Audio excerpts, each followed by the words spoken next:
আসসালামু আলাইকুম সবাইকে। অপরিণত বন্ধন গল্পের 22 নাম্বার পার্ট। তো বেশি কথা না বলে চলুন গল্প শুরু করা যাক। তুরজান বলল, চল আজকে তোকে দেখাই অজ্ঞান হয়ে যাওয়া মানুষের সাথে কি করা উচিত। তুরজানের কোলের মধ্যে থাকা অবস্থাতেই রুজার বুকের ভেতরটা কেমন যেন ধুকপুক করে উঠছে। অথচ তুরজান কথাটা বলে একদম স্বাভাবিক ভঙ্গিতে হাঁটছে তুরজান। আর রুজা রুজা একেবারে ফ্রিজ, তড়িঘড়ি করে বলল, এই নামান আমাকে। তুরজান বলল, কেন, তুই না অজ্ঞান হয়ে গেছিস? তাহলে নামাবো কেন? এবার একটু রুজা জুড়ে বলল, আমি অজ্ঞান হয়নি, নামান। তুরজানের ঠোঁটে মুচকে হাসি রেখে বলল, আরে না, তুই একটু আগে বললি অজ্ঞান হয়ে গেছিস, আমি আবার অসুস্থ মানুষের সেবা করতে পারি। রুজা বলল, প্লিজ নামিয়ে দিন, প্রমিস আর এমন করব না, আপনার সব কথা শুনবো। তুরজান বলল, কতদিন? রুজা আনমনেই বলল, আজীবন, কিন্তু এখন নামিয়ে দিন। তুরজান বলল, ওহু, তুই মিথ্যে বলে নাটক করলি, আজকে তার শাস্তি দিব। রুজা চোখ বড় বড় করে তাকালো, তারপর বলল, আমাকে আবার কেমন শাস্তি দিবেন?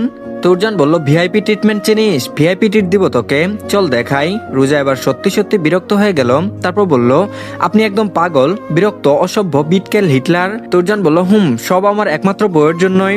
এই এক কথার জন্য আবারও থেমে গেল সময়। রুজা আর কিছু বলল না, শুধু চুপচাপ রইল।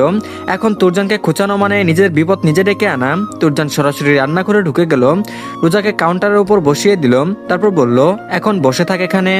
রুজা বলল, আমি নিজেই বসতে পারি। গভীর গলায় বলল, তা কি কি পারিস? রোজা ঠোঁট ফুলিয়ে বসে রইল। তুরজান ফ্রিজ খুলে নুডলস রান্না করতে যা লাগবে বের করে তারপর একদম স্বাভাবিকভাবে রান্না শুরু করলো। রোজা অবাক হয়ে তাকিয়ে আছে, তারপর বলল, আপনি রান্না পারেন? তুরজান বলল, না। রোজা বলল, তাহলে করছেন কেন? তুরজান বলল, তোকে খাওয়ানোর জন্য, পরে আবার তোর বাপকে বলবি আমি সারাদিন না খেয়েছিলাম। এমনিতেই তোর বাপ বলল কিছু লাগলে আমাকে বলতে, এখন তার কথা অনুযায়ী তার মেয়ের সেবা করছি। একদম স্বাভাবিকভাবে উত্তর দিল তুরজান, কিন্তু রোজা থেমে গেল। তার বুকের ভেতরটা আবারও কেঁপে উঠল। তুরজান নুডলস বানাতে লাগলো, কিন্তু তার চোখ বারবার চলে যাচ্ছে রোজার হাতের দিকে। লাল হয়ে গেছে, হালকা ফুলা, তার চোয়াল শক্ত হয়ে গেল। হঠাৎ জিজ্ঞেস করলো, ব্যথা করছে? রোজা একটু চুপ থেকে বলল, একটু একটু জ্বলছে। তুরজান কিছু বলল না, চুপচাপ নিজের কাজ করতে লাগলো। তারপর বলল, আমি তো বলেছিলাম রান্না না করতে। রোজা এবার রেগে গেল, সবকিছুতে আপনার কথা শুনতে হবে। তুরজান থেমে গেল, ধীরে ঘুরে তাকালো, তারপর বলল, সবকিছু না, কিন্তু যেগুলো তোর ক্ষতি করে সেগুলোতে শুনতে হবে। আজকের কথা শুনলে এত কষ্ট করতে হতো না।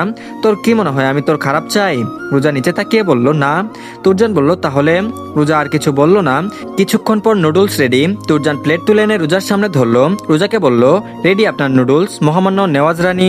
কথা শেষ করলো না, চামচে তুলে মুখের কাছে ধরলো। রোজা অবাক, হাপ্পাস করছে তুরজানের এমন ব্যবহারে। তারপর বলল, আপনি? তুরজান বলল, চুপ করে খা। রোজা আর কিছু বলল না, চুপচাপ মুখে নুডলস পুরে খেতে লাগলো। টেস্ট বহুত ভালো, মানে কোনো ছেলে এভাবে গুছিয়ে রান্না করতে পারে তা রোজার জানাই ছিল না। রোজার অবাধ্য চোখ বারবার তুরজানের দিকে চলে যাচ্ছে। হালকা হেসে বলল তুরজান, এত তাকাচ্ছিস কেন, ভালো হয়নি রান্না? রোজা হকচকিয়ে গেল, তারপর বলল, আমি তাকাচ্ছি না। তুরজান বলল, আমি অন্ধ না, তবে, বলেই থেমে গেল। রোজা তুরজানের থেকে প্লেট নিয়ে হাঁটা ধরলো তুবার রুমে। তুবা বিছানায় বসে আছে, ফোনটা হাতে নিয়ে বারবার স্ক্রিন অন করছে আর অফ করছে। অচেনা লোকটাকে নিয়ে কৌতূহল বেরিয়ে যাচ্ছে। কে সে? কি বা তার পরিচয়? অপেক্ষা করতে বলে সে আজ দুদিন আর ফোন দেয়নি। তুবাও অভিমানে ফোন দেয়নি। তুবাও পাগল, তা না হলে একটা ছেলেকে কিভাবে নাম পরিচয় না জেনে নিজের মোতাবেক অন্য অনুসারে কেউ ভালোবাসতে পারে? সে অপেক্ষা করেছে, কিন্তু কিসের জন্য? একটা অচেনা মানুষ, একটা অচেনা কণ্ঠ, এখন নিজের কাছে নিজেই অচেনা। তবুও কেন মনে হচ্ছে ওই মানুষটাই তার নিজের মনেই বলল তুবা, আমি কি পাগল হয়ে যাচ্ছি? তারপর ধীরে ধীরে বলল, অচেনা ব্যক্তি, আপনি আসবেন তো, নাকি আমি ধুকে ধুকে মরে যাব? আপনি তো আগেই পরিচয় দিতে পারতেন কে আপনি। আমি না হয় অন্য কেউ ভেবে পরিচয় জানার প্রয়োজন বোধ মনে করতাম না, কিন্তু আপনি তো আর আমাকে অন্য কেউ ভাবেননি। তাহলে কেন এই পরিস্থিতিতে আমাকে ফেলে দিয়ে উধাও হলেন?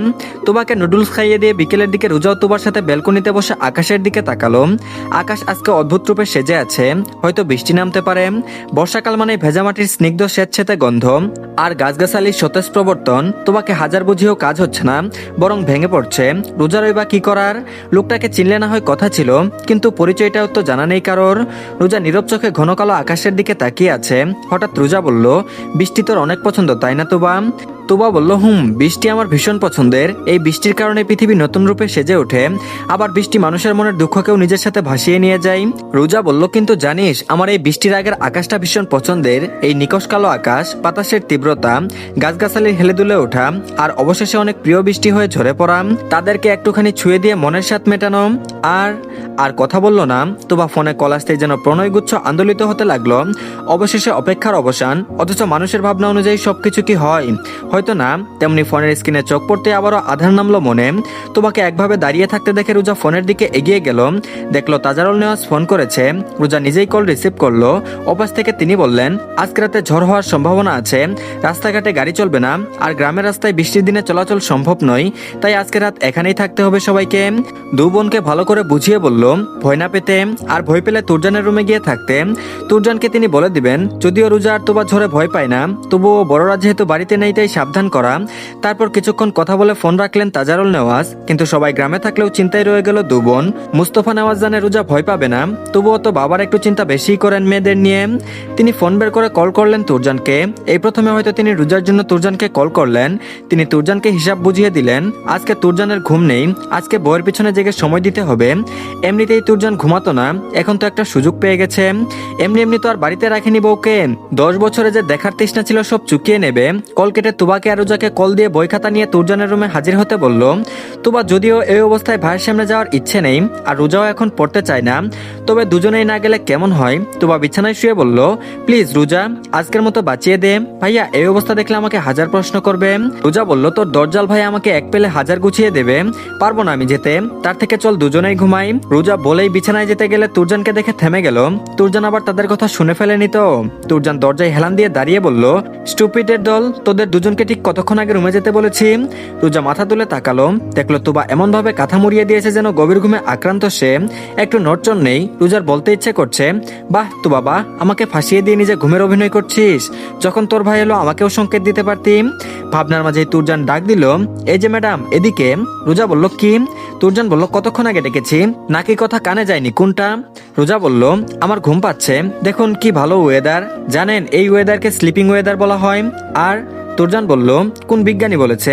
রোজা তো পড়বে না বলে আবল তাবল বকছে, এখন বলবে কেমন করে কোন বিজ্ঞানী এই সংজ্ঞা দিয়েছে? আদৌ কি কেউ এমন সংজ্ঞা দিয়েছে কিনা তাই তো রোজাই জানে না।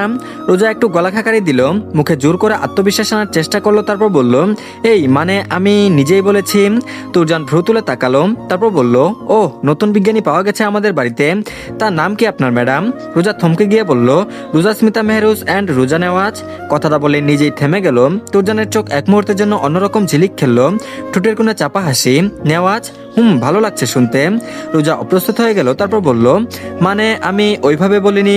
তুরজান বলল, যেভাবেই বলিস আমি তো ওইভাবেই শুনেছি।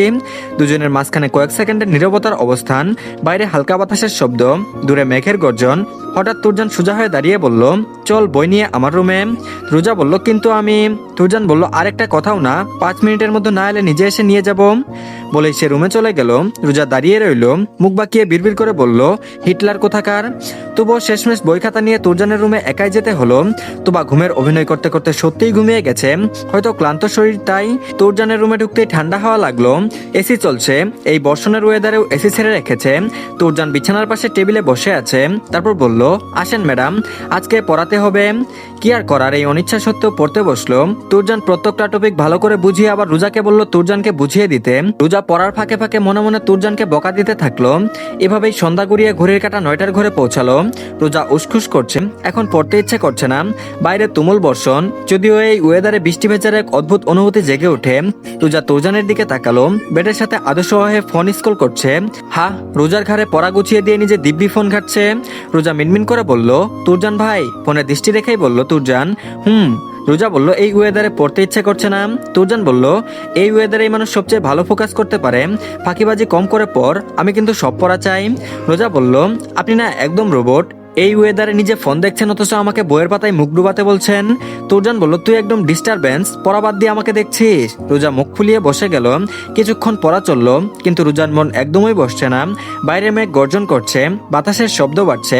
হঠাৎ করে ঝপঝপ বৃষ্টির স্বর যেন রোজাকে ডাকছে। রোজা পড়ার টেবিল থেকে উঠে তুরজানের সামনে দাঁড়ালো, তারপর বলল, আমার ফোন রুমে আছে, আপনার ফোনটা দিন। তুরজান বলল, কি করবি? রোজা বলল, আপনি যা করছেন তাই করব, দিন তো ফোনটা।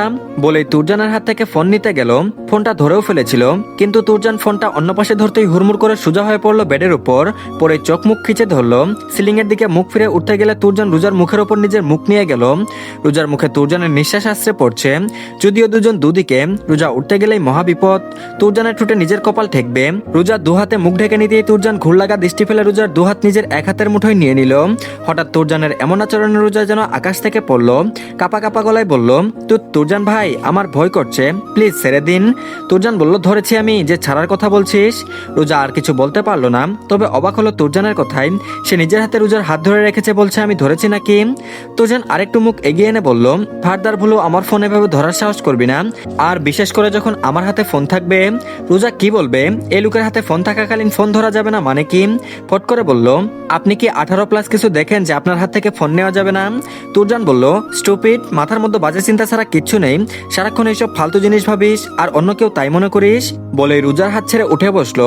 বসে বলল, আমার ফোনে ইম্পর্টেন্ট ডকুমেন্ট থাকে, তাই বলেছি ফোন টাচ করতে নিষেধ করেছি। রোজার চোখ হঠাৎ জ্বলে উঠলো। সে এক ঝটকায় উঠে দাঁড়িয়ে বলল, বৃষ্টি।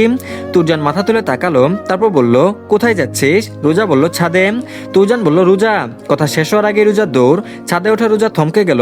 চারপাশে ঝুম বৃষ্টি, বাতাসে চুল উঠছে। কয়েক সেকেন্ড পর সে হাত দুটো ছড়িয়ে বৃষ্টির মধ্যে দাঁড়িয়ে পড়ল। উফ, মুখে এমন হাসি যেন পৃথিবীর সব সুখ এই মুহূর্তে। কিছুক্ষণ পর মনে হলো পিছনে কেউ আছে, তাকাতেই দেখলো তুরজান। তো ধন্যবাদ সবাইকে, এই পার্টটি এই পর্যন্তই। পরবর্তী পার্টও দিয়ে দেওয়া হয়েছে, সবাই দেখে নিন। আর প্লিজ সবাই চ্যানেলটিকে আগে সাবস্ক্রাইব করে দিন। তো ভালো থাকবেন সবাই, আল্লাহ হাফেজ।